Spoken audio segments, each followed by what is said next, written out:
বাড়িতে মানুষ। এদিকে রাজশাহীতে কাঠ ফাটা রোদ, তার উপর লোডশেডিং, ফলে জমিতে সেচ দেয়া নিয়ে বিপাকে পড়েছে রাজশাহী অঞ্চলের কৃষকরা। গভীর নলকূপ থেকে সেচের পানি নিতে বাড়ছে ভোগান্তি ও খরচ।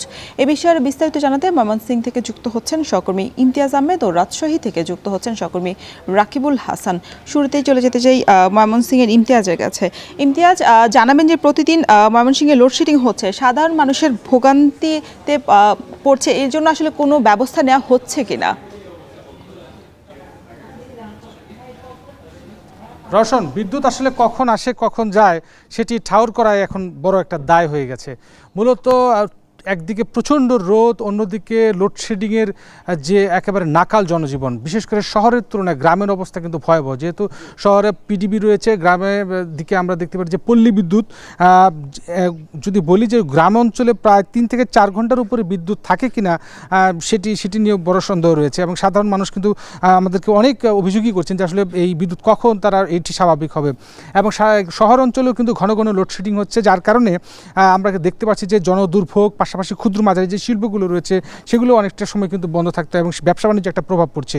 এখানকার স্থানীয় বিদ্যুৎ বিভাগ যে ময়মনসিংহ, যে বাংলাদেশ বিদ্যুৎ উন্নয়ন বোর্ড ময়মনসিংহের যে প্রকৌশলী, তিনি আমাদেরকে যেটা জানিয়েছেন, ময়মনসিংহের অঞ্চলে বিশেষ করে পুরো অঞ্চলে কিন্তু প্রায় 1350 মেগাওয়াট বিদ্যুতের চাহিদা রয়েছে, তবে 1000-এরও কম কিন্তু বিদ্যুৎ মেগাওয়াট কিন্তু তারা পাচ্ছেন।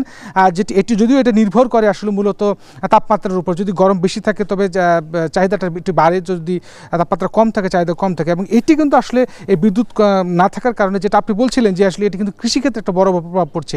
এই খরার কারণে যে আমন মৌসুমে যে ক্ষেতগুলো রয়েছে, ধানের ক্ষেতগুলো, সেগুলো এবং সবজি ক্ষেতগুলো রয়েছে, সেগুলো কিন্তু শুকিয়ে যাচ্ছে।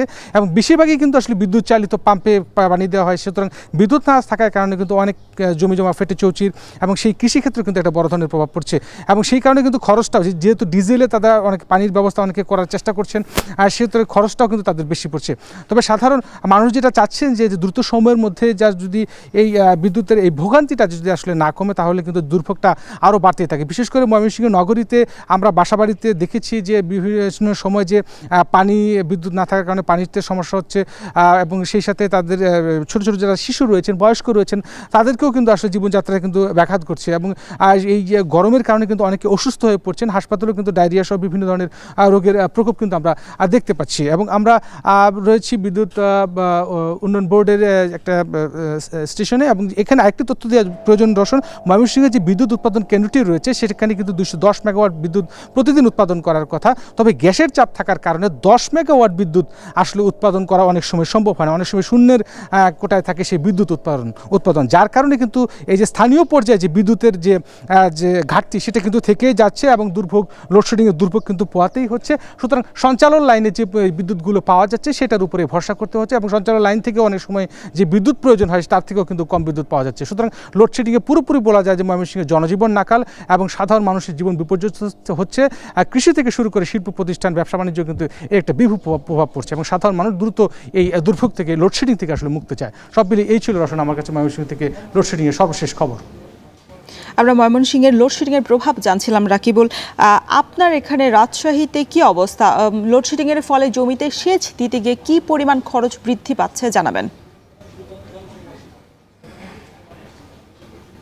রওশন, আমি ধান ক্ষেতের মধ্যে দাঁড়িয়ে আছি। নিশ্চয়ই আমার পেছনে দেখছেন যে সবুজ ধান ক্ষেত, এবং দেখতে খানিকটা বেশ সুন্দরই দেখাচ্ছে। কিন্তু ঠিক এর নিচে যদি আমি আপনাকে দেখাতে পারতাম যে সেখানে আসলে কোনো ধরনের পানি নেই বা কোনো ধরনের আর্দ্রতা নেই, সেখানে পুরোটাই আসলে একেবারেই বরেন্দ্রের যে লাল মাটি সেটা ফেটে চৌচির অবস্থা হয়েছে। এবং এখানকার কৃষক যেটি বলছেন যে প্রত্যেক 3 দিন অন্তর অন্তর তাদেরকে আসলে সেচ দিতে হয়, কিন্তু আসলে তারা সেটি দিতে পারছেন না।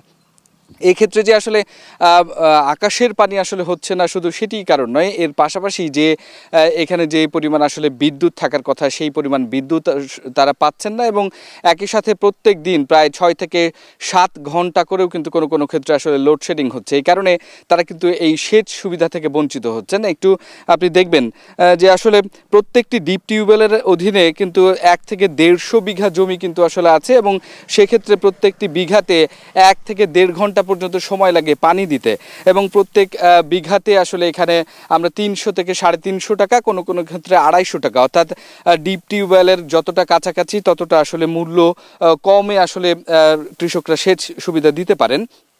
এবং এই প্রেক্ষিতে এবারে এই যেই আমনের মৌসুম, সেই আমনের মৌসুমে এই যে স্বর্ণা ধান এখন সেটি প্রায় 6,27,000 বিঘাতে আসলে আছে। সুতরাং এই যে প্রত্যেক 3 দিন অন্তর অন্তর পানি দেওয়ার ক্ষেত্রে ওপরে যেহেতু ভাদ্রের আকাশ এবং প্রচণ্ড তাপ, সে কারণে আসলে পানি খুব একটা বেশি স্থির থাকছে না এবং পানি দেয়া মাত্র আসলে অল্প সময়ের মধ্যেই সেটি শুকিয়ে যাচ্ছে। 3 দিনের জায়গায় 2 দিনের মধ্যে পানি শুকিয়ে যাচ্ছে, অর্থাৎ সেচের যে পরিমাণ সেটি আসলে কৃষককে বাড়াতে হচ্ছে। অন্যদিকে কিন্তু এই যে লোডশেডিংয়ের কারণে প্রত্যেকে আসলে সেচ সুবিধা পাচ্ছেন না। এর ফলে কৃষককে যেখানে একটা মাসে 6টা আসলে সেচ দিতে হতো, সেখানে কিন্তু এর থেকে দ্বিগুণ আসলে দিতে হচ্ছে, অর্থাৎ 12 থেকে 13টা সেচ দিতে হচ্ছে এবং এর ফলে তাদের যে অর্থের ব্যয় সেটি আসলে বাড়ছে এবং এর কারণেই সবচেয়ে বেশি তারা ভোগান্তিতে পড়েছেন। এবং তারা বলছেন যে দিনের বেলা আসলে যে পরিমাণ আসলে লোডশেডিং থাকছে, একই সাথে রাতেও তারা চেষ্টা করেছেন ডিপ টিউবওয়েল থেকে আসলে সেচ সুবিধা দিতে, কিন্তু সেটিও কিন্তু আসলে সম্ভব হচ্ছে না, কেননা রাতেও অনেক বেশি লোডশেডিংয়ের মধ্যে তারা পড়ছেন। এর ফলে যেটি হয়েছে, আমনের যে ক্ষেতগুলো রয়েছে সেখানে আসলে আগাছা জন্মাচ্ছে সবচেয়ে বেশি এবং এই আগাছা পরিষ্কারের জন্য অতিরিক্ত যে শ্রমিক খরচ সেটিও আসলে কৃষকের বেড়েছে। এভাবে কিন্তু আসলে তারা বলছেন যে এখন এই ধানের বাড়ন্ত সময়ের মধ্যে কোনো জায়গায় ধানে ফুল এসেছে, কোনো ট্রেতে তোড় বেঁধেছে ভালো মতো, এবং এই সময় যদি আসলে তারা ঠিক মতো সেই সুবিধাটা না পান বা পানি দিতে না পারেন, তাহলে সবচেয়ে বেশি ক্ষতিগ্রস্ত হবেন এবং উৎপাদন ব্যাহত হবে এবং একই সাথে ধানের যে চিটা সেটার পরিমাণ আসলে বেড়ে যেতে পারে এবং একই সাথে যে পাতায় যে রোগটি হয় বা পোকার যে আক্রমণ হয় সেটি বাড়তে পারে বলে রওশন আমাদেরকে কৃষি অফিস এবং মাঠ কর্মী যারা রয়েছেন তারা আমাদেরকে জানিয়েছেন। একই সাথে যারা অভিজ্ঞ কৃষক তাদের অভিজ্ঞতা থেকেও কিন্তু তারা এই কথাটি বলছেন। অর্থাৎ এখন এই লোডশেডিংয়ের প্রভাব কিন্তু পুরোপুরি আসলে আমনের যে উৎপাদন সেটিতে আসলে পড়বে। তো রওশন, এই ছিল রাজশাহী থেকে আমার কাছে সর্বশেষ। রাজশাহী ও ময়মনসিংহের লোডশেডিংয়ের প্রভাবে সাধারণ মানুষের ভোগান্তির খবর জানাচ্ছিলেন সহকর্মীরা।